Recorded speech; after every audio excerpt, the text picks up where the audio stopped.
दोस्तों, मैं अनिल कुमार पलाशिया फिर एक बार आपका पलाशिया क्लासेस में स्वागत करता हूं।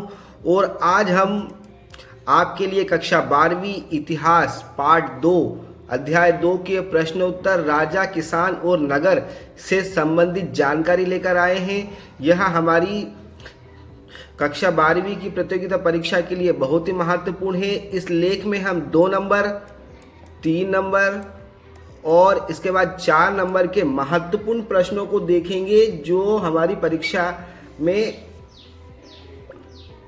आने वाले हैं। तो सबसे पहला क्वेश्चन है, सबसे प्राचीन अभिलेख किस भाषा में लिखे गए थे? तो सबसे प्राचीन अभिलेख जो थे वो प्राकृत भाषा में लिखे गए थे।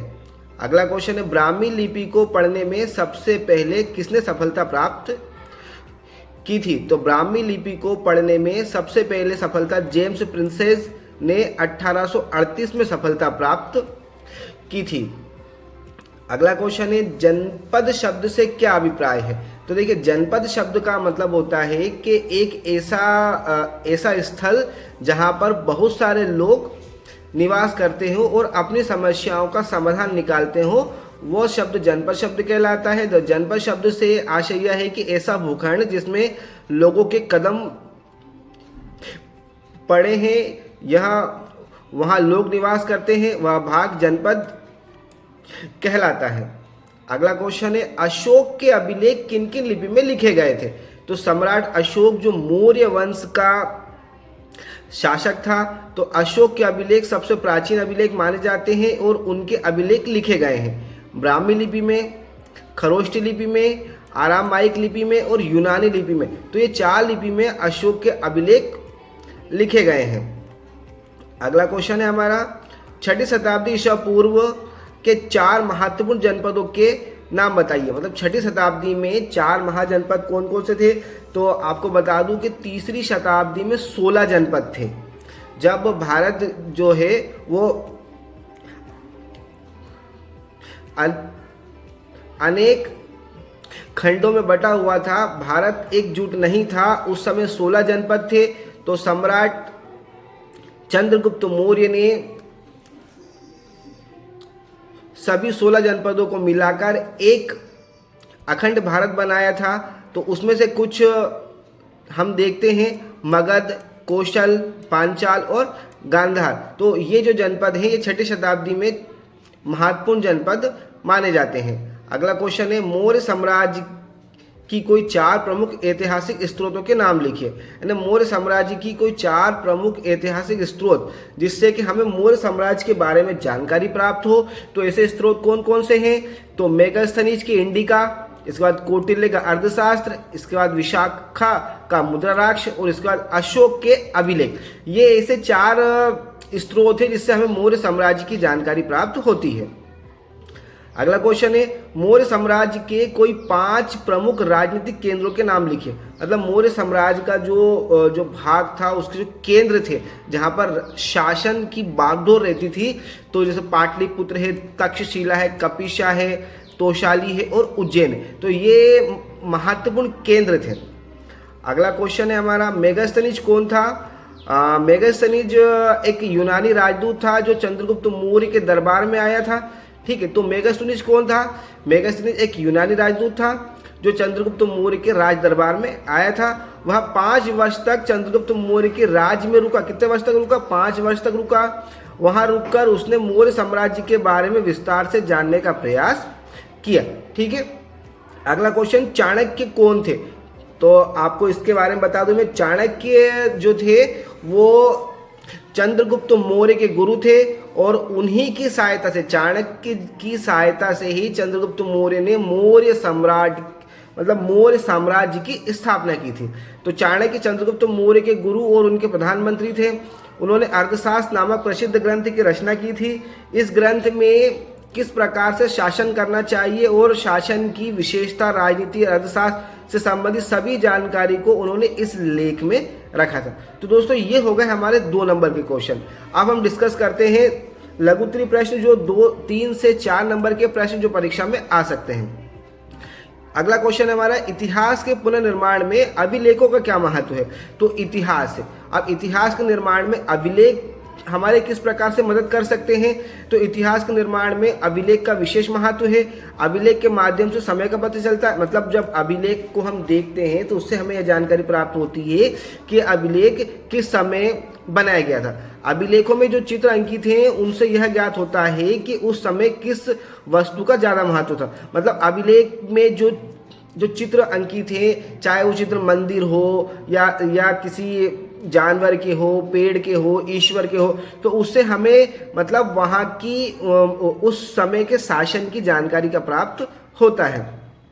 अभिलेख के माध्यम से दिशा, देश, राज्य, वहाँ की स्थिति सभी के बारे में जानकारी प्राप्त होती है। तो अभिलेख जो बनाए गए थे, अभिलेख जो लिखे गए थे, उस समय के हमें संपूर्ण जानकारी अभिलेखों के माध्यम से मिल जाती थी।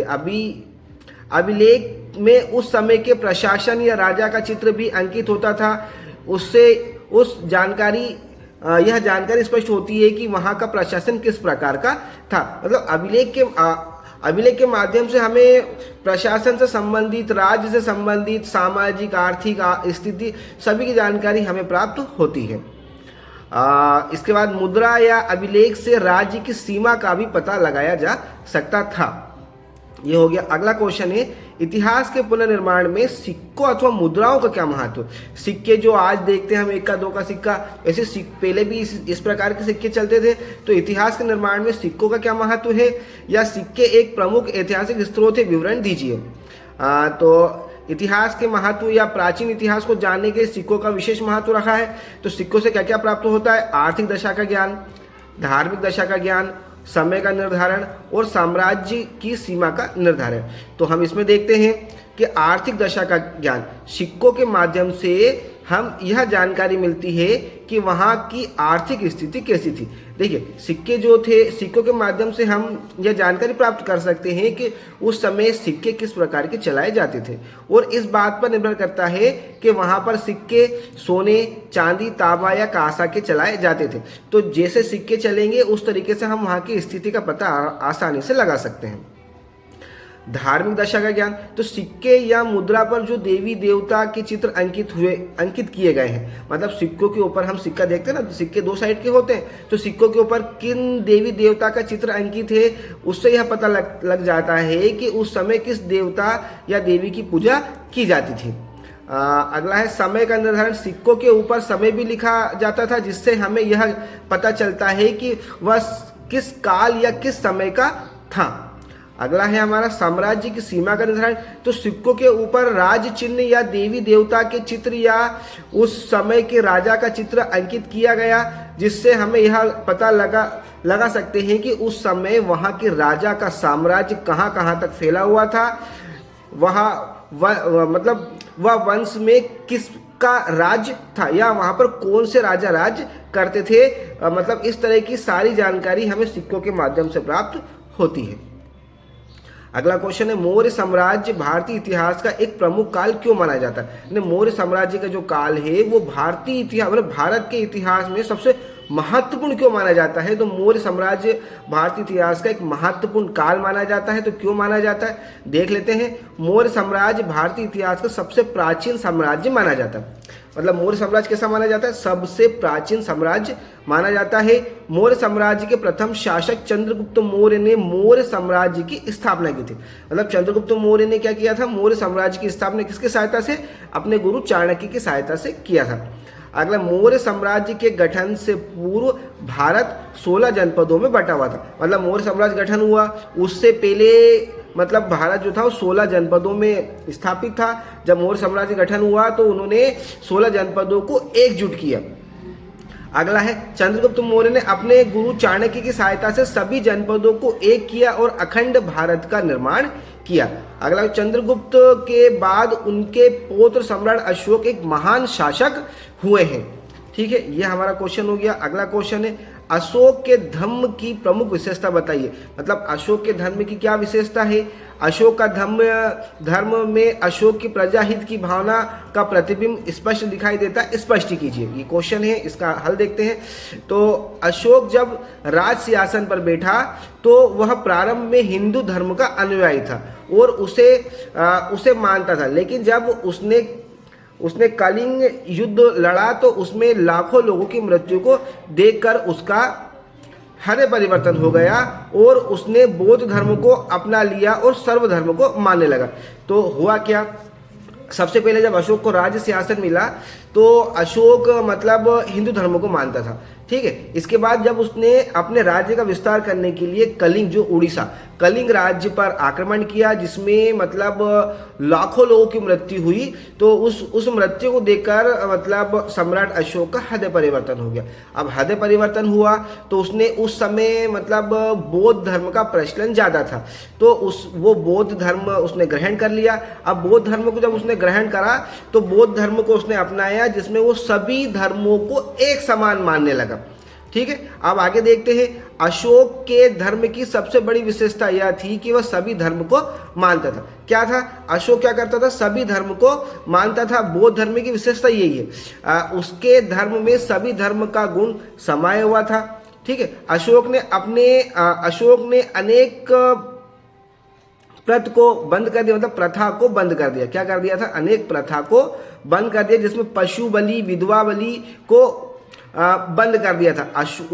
उसके पहले क्या होता था कि पशु, कोई से भी शुभ कार्य किया जाता था तो पशु बलि दी जाती थी या विधवा बलि दी जाती थी, तो ये सारी प्रथा को क्या करा था, अशोक ने बंद कर दिया था। इसके बाद सम्राट अशोक ने अनेक पेड़ पौधे और रोड बनवाए। इसके बाद सम्राट अशोक ने धार्मिक आडंबरों का विशेष विरोध किया, मतलब उसका मानना था कि धार्मिक आडंबरों को बंद किया जाए। अगला क्वेश्चन है, अशोक ने बौद्ध धर्म के प्रचार के लिए क्या क्या कार्य किए, मतलब बौद्ध धर्म को बढ़ावा देने के लिए उसने कौन कौन से कदम उठाए हैं। तो अशोक ने बौद्ध धर्म के प्रचार के लिए मतलब अनेक कदम उठाए। कैसे, बौद्ध धर्म के प्रचार के लिए सर्वप्रथम अशोक ने मांस खाना और शिकार करना छोड़ दिया था, मतलब पहले खुद ने अपने आप में परिवर्तन लेके आया। अशोक पहले मांस खाता था, शिकार खेलता था, तो ये सारी चीजों को उसने क्या कर दिया, बंद कर दिया। बौद्ध धर्म ग्रहण करने के पश्चात सम्राट अशोक ने बौद्ध धर्म को राजकीय धर्म घोषित कर दिया। अब इसको विशेष महत्व देने के लिए क्या करा, इसने हिंदू धर्म के साथ साथ बौद्ध धर्म को भी राजकीय धर्म घोषित कर दिया था, मतलब सभी लोग इसको मान सकते थे। इसके आगे क्या है, बौद्ध धर्म को आगे बढ़ाने के लिए अपने पुत्र और पुत्री को उसने श्रीलंका भेजा था, मतलब बौद्ध धर्म को आगे बढ़ाने के लिए क्या करा था, उसने पुत्र और पुत्री को भेजा था, श्रीलंका में प्रचार करने के लिए भेजा था। बौद्ध धर्म ग्रहण करने के पश्चात अशोक ने अपने गुरु गुप्त के साथ बौद्ध धर्म से संबंधित अनेक स्थानों पर यात्राएं की थी, मतलब बौद्ध धर्म को ग्रहण करने के बाद उसने अपने गुरु गुप्त उपगुप्त के साथ क्या करा था, उसने अनेक स्थानों पर यात्राएं की थी। सम्राट अशोक ने बौद्ध धर्म के प्रचार प्रसार के लिए पाली भाषा का उपयोग किया गया था, तो उस समय पाली भाषा जन भाषा थी तो सभी को समझ में आए, इसलिए उसने पाली भाषा में मतलब बौद्ध प्रचार किए थे। इसके बाद सम्राट अशोक ने तृतीय बौद्ध सम्मेलन का आयोजन 252 ईस्वी में पाटलिपुत्र में किया था। तो सम्राट अशोक ने क्या किया था, तृतीय बौद्ध सम्मेलन का आयोजन 252 ईस्वी में पाटलिपुत्र में उन्होंने किया था। तो दोस्तों यह लेख हमने आपके लिए प्रतियोगिता परीक्षा के लिए बनाए हैं, जो कक्षा 12वीं अध्याय 2 से बहुत ही महत्वपूर्ण है, तो आप इसका अध्ययन करें। और इससे संबंधित अगर और वीडियो आप चाहते हैं तो आप हमें लाइक और कमेंट कीजिए, जिससे कि हम ऐसे ही वीडियो आपके सामने लेकर आते रहें। धन्यवाद।